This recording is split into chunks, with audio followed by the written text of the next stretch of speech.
Bangkok. Thailand's vibrant capital offers visitors a rich tapestry of ornate temples, gleaming skyscrapers, irresistible shopping, mouth-watering cuisine and bustling street life. Most of it spreading east from the banks of the winding Chao Phraya River all the way to the city's two busy international airports.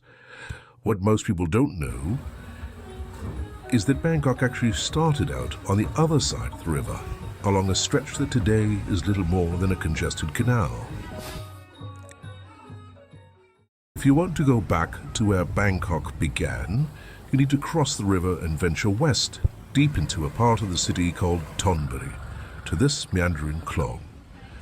It was here, as early as the 15th century, that the history of Bangkok began, when this area and everything around it was still part of a kingdom whose ruler, King Sampraya of the second Suwannaram dynasty, sat on a throne dozens of kilometers to the north in Ayutthaya. In those days, the Chao Phraya flowed here in a great ear-shaped loop that enclosed the ancient town. Because it lay along a river delta, the soil was rich with sediments carried from upstream and a fertile place to grow fruits and vegetables. Ancient Thonburi's original inhabitants were predominantly farmers who grew a wide variety of produce: bananas and pomelo, betel nut and rose apples, durians and sugarcane, mangoes and mangosteens. With the sea but a day's journey downstream, Thonburi also became a flourishing port for goods moving up and down the river. As trade grew, the town became a convenient spot for Ayutthaya's officials to monitor and tax those goods. By the 1430s, around the time King Sampraya's army invaded Cambodia and sacked the ancient Khmer capital of Angkor, Ayutthaya had appointed its own customs official to the town, bestowing on him the title Nai Pra Kanon Thonburi. Alas, no visible evidence of this age has survived beyond the winding clongs that still trace the river's original route. But for a glimpse of what life might have been like here 600 years ago, there are few worthwhile activities you can embark upon. What better way could there be to survey Bangkok's original riverside neighborhoods than to take a long-tail boat tour of the clongs? Thailand's distinctive long-tail boats, or rua hongyao, are an experience in themselves. The noisy motors you'll yell over were powering a car or truck before they were adapted as inboard engines. It was back in the 1930s that someone got the idea of dropping one into a rowboat, adding a propeller at the end of a long shaft, and voila, the iconic Longtail was born. Aboard a Longtail, you can admire the old houses on stilts that still line the canal, as well as the many Buddhist temples that have been built along their banks over the centuries. You're also likely to spot some of Bangkok's earliest residents, the monitor lizards. The second largest lizard after the Komodo dragon, an Asian water monitor can grow as long as 2 meters on a diet of dead fish and the occasional pigeon or rat. They may look positively prehistoric, but typically live no longer than 10 to 20 years. You could arrange to take a 90-minute tour of Bangkok Noi, Bangkok Yai, and all the clongs in between for 1,000 baht from Sathorn Pier. Another 2-hour tour takes in an even wider loop to the south. The boats typically follow a set route with no stops for passengers to get off and sightsee, eat or stretch their legs. If you're willing to pay more, however, you can arrange a private boat that will let you stop and alight where you like along the way. Another great way to experience what life might have been like on the canal is to spend time wandering Baan Silapin, or the artist's house, where Klong Bangkok Yai meets Krong Bang Luang.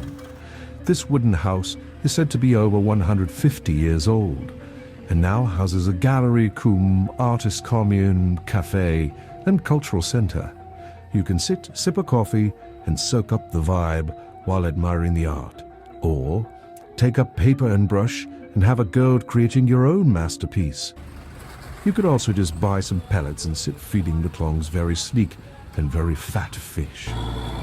A sort of bohemian enclave of cafes, tattoo parlors, and eateries has sprung up around Baan Silapin among the other stilted houses, in the area the name Bangkok Floating Market.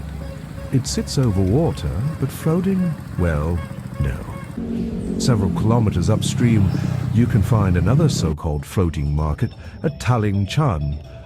The market only opens on weekends, drawing tourists from Thailand and abroad. Aside from a row of vendors hawking their wares on land, there's a row of food stalls situated on a pontoon in the clog itself. A slightly more charming version lies just upstream at the nearby temple Wat Taling Chan. The Song Kong floating market is also open on the weekends and offers a slightly less congested dining experience. But cast aside your memory of photos of the waterways teeming with boats, laden with fresh produce steered by women hidden under conical hats. Aside for the odd boat-borne vendor, this market is entirely terrestrial. Bangkok's luxury hotel chains have left the klongs largely unclaimed, and even boutique lodgings are hard to come by. One stands out, Arpo. This charming 4-bedroom villa has a kitchen and a swimming pool right on Bangkok Noi. It offers canal-side seclusion, but 3 minutes walk to the nearest metro station. Alas, being close to the canal also means being exposed to the frequent noise of the Longtail boats. Arpo has space to accommodate only one group of up to 6 people at a time, so be sure to work well in advance. Farther north, near busy Wanglang Market and Bangkok Noi canals, it's the modern 65-room Kaya Heritage Hotel. While the Kaya doesn't provide a view of the Klong, it might be a better choice if you like staying closer to the hum of restaurants and shops. The Kaya sits very close to busy Wanglang Market and just a 15-minute walk to the pier for river taxis and ferries. Bangkok is famous for street food, so you won't want to miss the variety of dishes turned out at these humble street-side diners and carts. It may look risky, but the food is served hot and healthy enough to allay the concerns of all but the most squeamish diner. Your best indication of whether the food is safe is to see how many locals are dining there. Just grab a fork and spoon from the plastic container on your table and dig in. You pay the bill after you eat, but don't forget, lest you get an angry waiter chasing you down the sidewalk. Of course, both of the so-called floating markets we've already visited offer a variety of delicious food for adventurous diners. Lots of the stalls have English language signs and menus. If you don't speak Thai or have a translation app, you can always just point at what you like, and the chefs will do their best to oblige. There are plenty of other markets in Thonburi worth exploring. Just south of Bangkok Noi Canal, bustling Talak Plu Market straddles a rail line. Wanglang Market stretches from the riverside almost half a kilometer westward to Arun Amarin Road.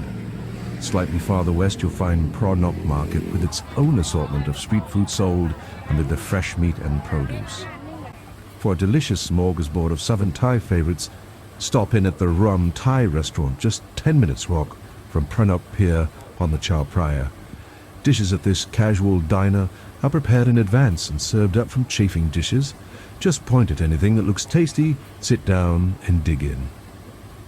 When your tour of ancient Bangkok's klongs is done, your boat will return you back to Sathorn Pier. You can also ask to be let off at busy Ta Chang Pier, which might be a good idea. Ta Chang Pier sits smack in the middle of an area where Bangkok was about to undergo a major change that would literally transform the bucolic riverside village forever.